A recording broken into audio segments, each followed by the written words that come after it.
Imagine कीजिए, एक ऐसी दुनिया जहां सारा पानी सूख गया है। नदियां, झीलें, समुंदर, हर जगह बस सूखी दरारों वाली जमीन है। धूप से बचने के लिए छाया का एक कतरा तक नहीं, एक भी पेड़ नहीं बचा है। सब कुछ कट चुका है, न कुछ खाने को न पीने को। और लोग लोग बस इधर से उधर भटक रहे हैं, परेशान, निराश, भोजन और छाया की तलाश में। एक ऐसी दुनिया जो अब जीने लायक नहीं रही। ये शुक्र है सिर्फ एक बुरा सपना था, मोना का सपना। नमस्कार, विभूति एकेडमी में आपका स्वागत है। आज हम इसी डरावने सपने की जड़ में जाएंगे और समझेंगे कि इसके पीछे की हकीकत क्या है। मोना का सपना जितना भी डरावना था, असल में एक बहुत ही जरूरी सवाल की तरफ इशारा कर रहा था। और वो सवाल है हमारे संसाधनों यानी रिसोर्सेज के बारे में। ये वही चीजें हैं जो हमारी दुनिया को चलाती हैं, बिल्कुल हमारी धड़कन की तरह। इनके बिना हमारा अस्तित्व ही मुमकिन नहीं। तो चलिए आज इस विषय को बिल्कुल शुरुआत से और गहराई से समझते हैं। तो सबसे पहला और सबसे बुनियादी सवाल, आखिर ये संसाधन या रिसोर्सेज हैं क्या?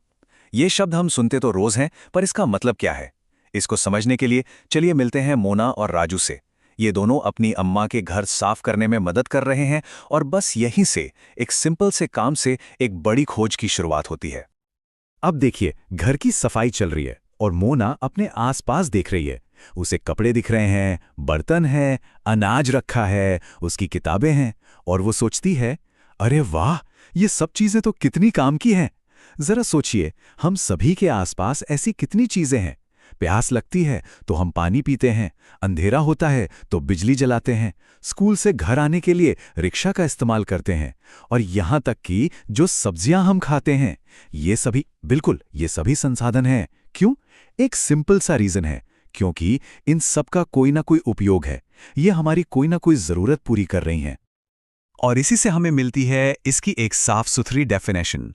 जैसा कि अम्मा ने समझाया, हर वो चीज, आई रिपीट, हर वो चीज जिसका उपयोग आप अपनी जरूरतों को पूरा करने के लिए कर सकते हैं, वो एक संसाधन है। यहां पर जो सबसे जरूरी शब्द है ना, वो है उपयोगिता, यानी यूटिलिटी। अगर किसी चीज की यूटिलिटी है, मतलब वो हमारे किसी काम आ सकती है, तो बस वो एक रिसोर्स बन जाती है। सिंपल। ये सुनते ही राजू के दिमाग में एकदम से बत्ती जली और उसने एक बड़ा ही लाजमी सवाल पूछा, जो अब शायद हम सबके मन में आ रहा होगा। अच्छा ठीक है, यूटिलिटी से रिसोर्स बनता है, पर कोई चीज रिसोर्स बनती कैसे है? आखिर वो क्या चीज है जो एक साधारण सी वस्तु को एक संसाधन का दर्जा दे देती है? इसका जवाब एक छोटा सा शब्द है, लेकिन बहुत ही पावरफुल है, और वो है मूल्य या वैल्यू। अम्मा बताती हैं कि चीजें उस वक्त संसाधन बनती हैं जब उनका कोई मूल्य होता है। और गेस व्हाट? ये मूल्य उन्हें मिलता है उनकी उपयोगिता से ही। तो देखिए कनेक्शन कितना साफ है। उपयोगिता यानी यूटिलिटी एक चीज को वैल्यू देती है, और वही वैल्यू उस चीज को एक रिसोर्स बनाती है। इसीलिए यह कहना बिल्कुल सही है कि सभी संसाधन मूल्यवान होते हैं। लेकिन यहां एक ट्विस्ट है। जब हम वैल्यू की बात करते हैं तो हमारे दिमाग में सीधा पैसा आता है, पर मूल्य हमेशा पैसों में नहीं नापा जाता। ये दो तरह का हो सकता है।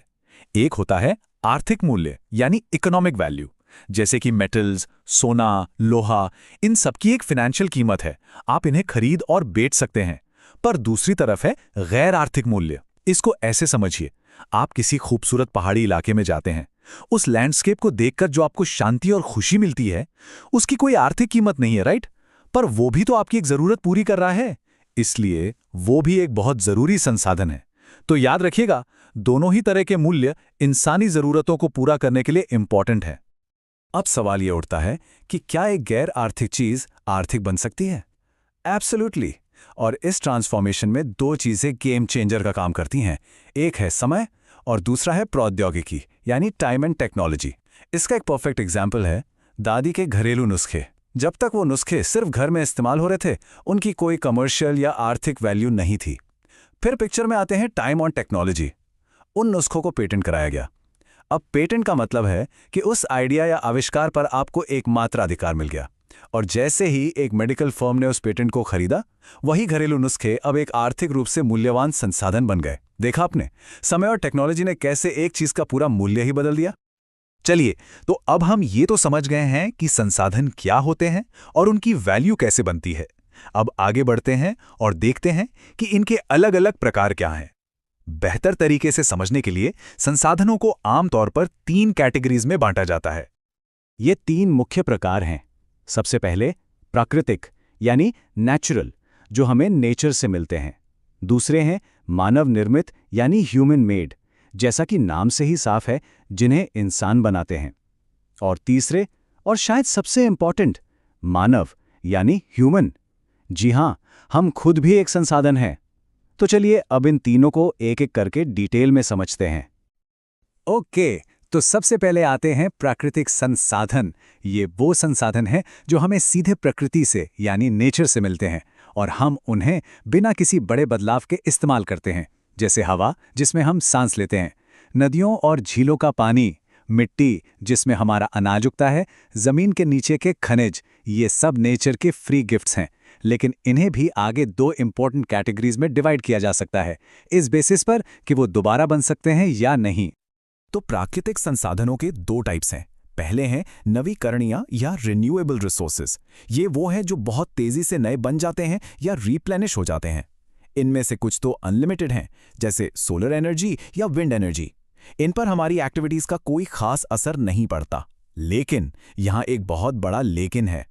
कुछ रिन्यूएबल रिसोर्सेज जैसे पानी, मिट्टी और जंगल, अगर हमने उनका लापरवाही से इस्तेमाल किया तो उनका भंडार भी खत्म हो सकता है। अब आते हैं दूसरी तरफ, अनवीकरणीय या नॉन रिन्यूएबल रिसोर्सेज पर। इनका भंडार लिमिटेड है। एक बार ये खत्म हो गए तो उन्हें दोबारा बनने में हजारों लाखों साल लग जाते हैं। ये टाइम फ्रेम इंसानी जिंदगी से कहीं कहीं ज्यादा है। कोयला, पेट्रोलियम और नेचुरल गैस इसके सबसे बड़े एग्जाम्पल्स हैं। अब आते हैं हमारी दूसरी कैटेगरी पर, मानव निर्मित संसाधन। ये वो चीजें हैं जहां इंसान अपना मैजिक टच देता है। ये तब बनते हैं जब हम प्राकृतिक चीजों का ओरिजिनल फॉर्म बदल देते हैं। इसका एक क्लासिक एग्जाम्पल है लोहा अयस्क यानी आयरन ओर। जब तक वो जमीन के नीचे एक पत्थर के रूप में था, तब तक वो एक रिसोर्स नहीं था। लेकिन फिर इंसानों ने उसे निकाला, उससे लोहा बनाना सीखा और फिर उस लोहे से बड़े बड़े पुल बनाए, सड़कें बनाई, मशीन्स और गाड़ियां बनाई। तब जाकर वो आयरन ओर एक ह्यूमन मेड रिसोर्स बना। यहाँ तक कि टेक्नोलॉजी जिसका इस्तेमाल हम ये सब बनाने में करते हैं, वो भी खुद एक मानव निर्मित संसाधन ही है। हमने प्रकृति की बात कर ली, हमने इंसानों की बनाई चीजों की भी बात कर ली, लेकिन एक रिसोर्स ऐसा है जो इन सबके सेंटर में है, जो इन सब को पॉसिबल बनाता है। अब हम बात करने जा रहे हैं दी अल्टीमेट रिसोर्स की, सबसे बड़े संसाधन की। लेकिन इन सब में सबसे जरूरी संसाधन हम हैं। जी हाँ, इंसान। लोग ही सबसे बड़े संसाधन हैं। ऐसा क्यों? क्योंकि ये हम इंसान ही हैं जो अपने दिमाग, अपने ज्ञान और अपनी स्किल्स से प्रकृति का सबसे बेहतरीन उपयोग करके और नए नए संसाधन बना सकते हैं। हमारे आइडियाज, हमारे इन्वेंशंस, हमारी डिस्कवरीज ही तो और रिसोर्सेज को जन्म देती हैं। तो ये प्रोसेस काम कैसे करता है, सोच के देखिए। हम इंसान अपने ज्ञान यानी नॉलेज और कौशल यानी स्किल का इस्तेमाल करते हैं। उससे हम नई टेक्नोलॉजी बनाते हैं और फिर उस टेक्नोलॉजी की मदद से हम प्रकृति से और भी ज्यादा रिसोर्सेज निकालते हैं और बनाते हैं। आग की खोज ने खाना पकाना सिखा दिया। पहिए के आविष्कार ने ट्रांसपोर्ट में रेवोल्यूशन ला दिया। हर आविष्कार से और नए संसाधन बनते हैं। इसीलिए एजुकेशन और हेल्थ लोगों को एक वैल्यूएबल रिसोर्स बनाने में सबसे जरूरी चीजें हैं। और इस पूरे प्रोसेस को, जिसमें लोगों की स्किल्स को बेहतर बनाया जाता है, उसे मानव संसाधन विकास यानी ह्यूमन रिसोर्स डेवलपमेंट कहते हैं। ओके, तो अब तक हमने रिसोर्सेज के बारे में काफी कुछ सीख लिया, लेकिन अब वक्त आ गया है कि हम उस डरावने सपने पर वापस लौटें जहां से हमने इस सफर की शुरुआत की थी। अब हम समझेंगे कि वो सपना सच में एक खतरे की घंटी, एक वार्निंग बेल क्यों है। सपने से जागने के बाद मोना अपनी अम्मा से डरते हुए पूछती है, अम्मा, क्या ये सच में हो सकता है? और अम्मा का जवाब बहुत ही गंभीर और सोचने पर मजबूर करने वाला है। वो कहती हैं, हाँ, अगर हम सावधान नहीं रहे तो बिल्कुल हो सकता है। उनका मतलब बिल्कुल साफ है। अगर हम रिन्यूएबल रिसोर्सेज को भी फॉर ग्रांटेड लेते रहे तो वो भी एक दिन दुर्लभ हो सकते हैं, खत्म हो सकते हैं। और नॉन रिन्यूएबल रिसोर्सेज, कोयला, पेट्रोलियम, उनका तो खत्म होना तय है। वो एक ना एक दिन जरूर समाप्त हो जाएंगे। तो क्या इसका मतलब यह है कि आगे सिर्फ अंधेरा है, कि हम कुछ नहीं कर सकते? नहीं, बिल्कुल नहीं। जहां खतरा है वहीं उसका समाधान भी है, और वो समाधान किसी और के नहीं, हमारे ही हाथों में है। हमारा कल इस बात पर डिपेंड करता है कि हम आज क्या कदम उठाते हैं। तो राजू वही सवाल पूछता है जो हम सबके मन में है। तो हम क्या कर सकते हैं? इसका जवाब दो बहुत ही पावरफुल कॉन्सेप्ट्स में छुपा है।